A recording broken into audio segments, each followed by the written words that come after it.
Thank you so much masters. Yes masters, ನಿನ್ನೆ ಒಂದು ಪುಟ್ಟ ಹೋಮ್ವರ್ಕ್ ತಗೊಂಡಿದ್ರಿ, ನೆನಪಿದೆಯಾ?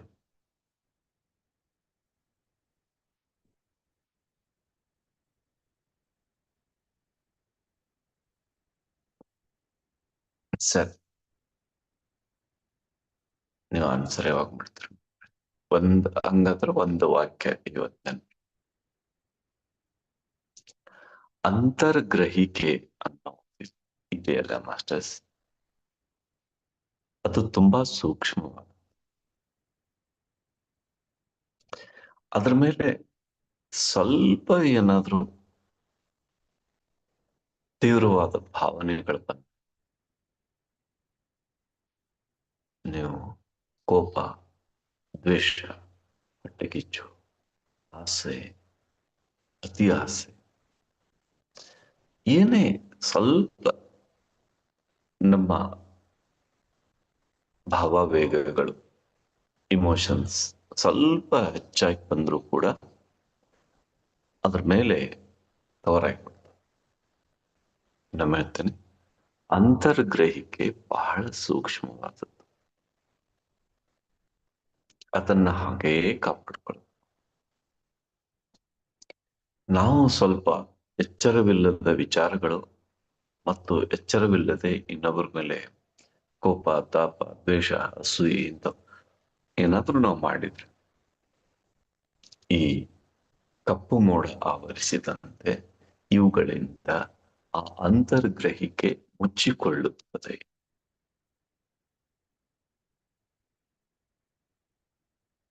ಅದು ವರ್ಕ್ ಮಾಡುತ್ತಿಲ್ಲ.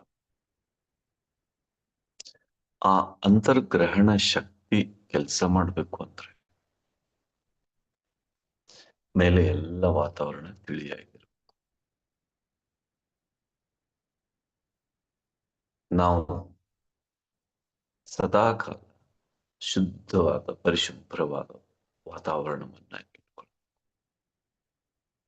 ಏನೇ ಮನಸ್ಸಲ್ಲಿ ಬಂದ್ರು, ಈಗ ನೋಡಿ, ಒಂದು ಯಾವುದೋ ವಸ್ತುವನ್ನು ನೋಡಿ ಒಂಚೂರು ಅಪೇಕ್ಷೆ ಪಟ್ರು, ನಿಮ್ಗೆ ಒಳಗೆ ಏನಾದ ಅಂತರ್ಗ್ರಹಣ ಶಕ್ತಿ ಇತ್ತಲ್ಲ, ಅದು ಆ ಕ್ಷಣದೊಳಗೆ ಮುಚ್ಕೊಂಡ್ಬಿಡುತ್ತೆ. ಯಾರನ್ನೆಲ್ಲಾದ್ರೂ ಸಿಟ್ಟು ಮಾಡಿದ್ರೆ, ಯಾರಿಗಾದ್ರೂ ಹೊಟ್ಟೆ ಕಿಚ್ಚು ಮಾಡಿದ್ರೆ, ಏನೇ ಫೀಲಿಂಗ್ ಮಾಡಿದ್ರು ಮುಚ್ಕೊಂಡ್ಬಿಡುತ್ತೆ. ನಾ ಇಷ್ಟು ವರ್ಷ ಧ್ಯಾನ ಮಾಡ್ಲಿಕ್ಕಿದ್ದೇನ್ರಿ, ನನಗ ಆ ಒಳಗಿನ ಪರ್ಸೆಪ್ಷನ್ ಬರ್ತಾರೆ. ಹಾಗಾದ್ರೆ ನಿಮ್ಮ ಪರ್ಸೆಪ್ಷನ್ ಮೇಲೆ ಆವರಿಸಿ ಕವರ್ ಮಾಡ್ತಾ ಇರುವಂತ ಈ ಇಮೋಷನ್ಸ್ ಗಳನ್ನ ಹಿಡಿತದಲ್ಲಿ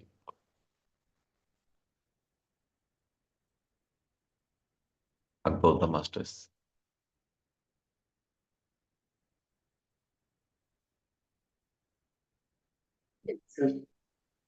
ಎಸ್.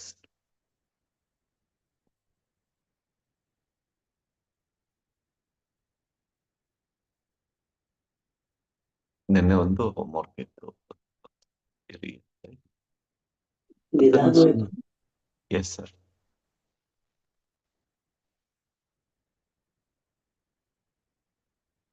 ಕಂಟಿನ್ಯೂ ಮಾಡಿ ಸರ್, ಹೇಳಿ.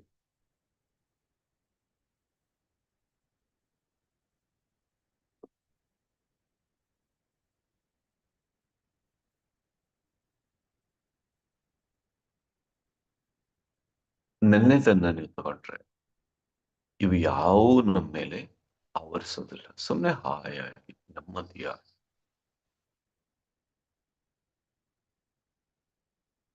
ಕಂಟಿನ್ಯೂ ಹೇಳಿದ್ರೆ, ನಾನು ಆಕ್ಚುಲಿ ನಿನ್ನೆದನ್ನೇ ಕಂಟಿನ್ಯೂ ಮಾಡಿ ಹೇಳಬೇಕು ಅಂತ ಇತ್ತು.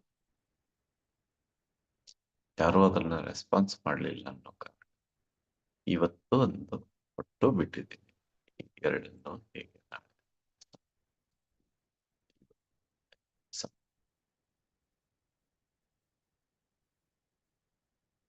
ಇನ್ನೊಮ್ಮೆ ಹೇಳ್ತೀನಿ, ಅಂತರ್ಗ್ರಹಿಕೆ ಅನ್ನೋದು ಬಹಳ ಸೂಕ್ಷ್ಮ.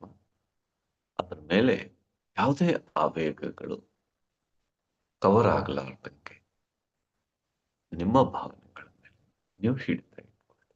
ಇದೊಂದೇ ವಾಕ್ಯ. ಇಲ್ಲಾಂದ್ರೆ ನಿಮ್ಗೆ ಪರ್ಸೆಪ್ಷನ್ನೇ ಬರುತ್ತೆ. ಇಲ್ಲ, ಪಂಚೇಂದ್ರಿಯಗಳ ಸೂಕ್ಷ್ಮತೆಯೂ ಬರುತ್ತೆ.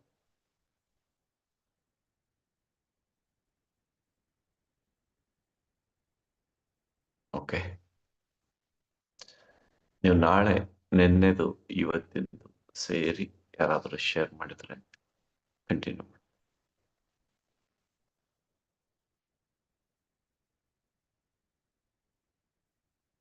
ಈಗಲೂ ಶೇರ್ ಮಾಡಿದ್ರೆ ಓಕೆ.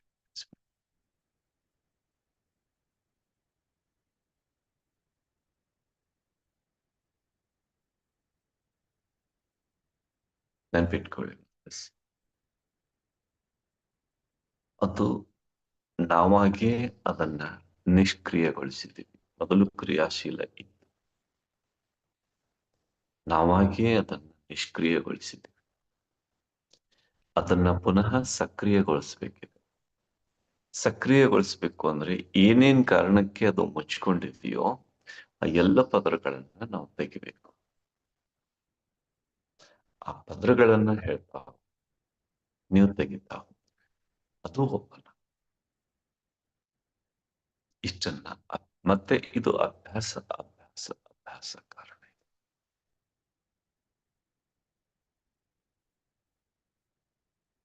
ಓಕೆ, ಎಸ್, ಭಾವನೆಗಳ ಮೇಲೆ ಹಿಡಿತ ಇಟ್ಕೊಂಡು ಇವತ್ತಿನ ದೈನಂದಿನ ಕಾರ್ಯಗಳನ್ನು ನೀವು ನೆರವೇರಿಸಿ. ಯಾಕೆಂದ್ರೆ ಅಂತರ್ಗ್ರಹಿಕೆ ತುಂಬಾ ಸೂಕ್ಷ್ಮ. ಅಷ್ಟೇ ನಾವು ಸೂಕ್ಷ್ಮತೆಯಿಂದ ಇರಬೇಕು. ಇನ್ನು ನೆನ್ನೆ ಹೇಳಿದ್ದು ಸದಾ ಆನಂದದಿಂದ ತೃಪ್ತಿಯಿಂದ ಇರೋದು. ಇವೆರಡನ್ನೂ ಕುರಿತು ನಾಳೆ. ಎಸ್ ಸರ್, ನಿನ್ನೆ ಹೇಳಿದ್ದು ಎರಡೂ ಕುರಿತು ಹಂಗೆ ಮಾಡೋಣ ಸರ್. ಯಾರು ಎಷ್ಟು ವರ್ಕ್ ಮಾಡ್ಕೊಂಡು ಬರ್ತಾರೋ ಬರಲಿ. ನಾಳೆ ನೀವು ಹ್ಯಾಂಡ್ ರೈಸ್ ಮಾಡಿ ಹೇಳ್ಬೇಕಷ್ಟೆ ಎರಡೂ ಕುರಿತು. Okay, thank you, thank you, thank you so much sir. ಹೆಂಗಿದೆ ಇದು? ನಿಧಾನವಾಗಿ ನಮ್ಮನ್ನ ನಾವೇ ಆ ಸೂಕ್ಷ್ಮತೆಗೆ ತಗೊಂಡೋಗ್ಬೇಕು. ನಾವು ಹೇಳಿಬಿಟ್ಟಿವಿ, ಅವ್ರು ಕೇಳಿಬಿಟ್ರು. ಇದು ಪ್ರತಿನಿತ್ಯ ಕೇಳುವಂತ ಪ್ರವಚನಗಳ ರೀತಿ. ಒಂದೇ ಒಂದು ವಾಕ್ಯ ಅದನ್ನ ಇಟ್ಕೊಂಡು ನಾವು ಪ್ರಾಕ್ಟೀಸ್ ಮಾಡಿದ್ರೆ ಅಲ್ಲಿ ನಮ್ಮ ವಿಕಾಸ. ಇವು ದೈನಂದಿನ ಅಭ್ಯಾಸಗಳು. ಹೀಗಿದ್ರೆ ನಾವು ಅದನ್ನ ಓಪನ್ ಮಾಡ್ಕೊಳ್ಳೋದಕ್ಕೆ ತುಂಬಾ ಅದಕ್ಕೆ ಬೇಕಾದ ತತ್ವವನ್ನು ನಾವು ನಾಳೆ ಬನ್ನಿ ಮಾಸ್ಟರ್ಸ್ ಶೇರ್ ಮಾಡಿ. ಎರಡೂ ವಾಕ್ಯ ಒಂದು ಆನಂದದಿಂದ ತೃಪ್ತಿಯಿಂದ, ಎರಡನೇದು ಆ ಸೂಕ್ಷ್ಮ ಗ್ರಹಿಕೆಯ ಮೇಲೆ ಯಾವುದೇ ಭಾವನೆಗಳನ್ನ ಇಮೋಷನ್ಸ್ಗಳನ್ನ ಹಾಕದೆ ಇಡೀ ದಿನ ನಾವು ಮನಸ್ಸಿನಿಂದ ಸ್ವಚ್ಛವಾಗಿ ತಿಳಿಯಾಗಿ ಇರೋದು. ಇವೆರಡರ ಅಭ್ಯಾಸದೊಂದಿಗೆ ನಾಳೆ. Okay, thank you sir, thank you masters, thank you. Prajna.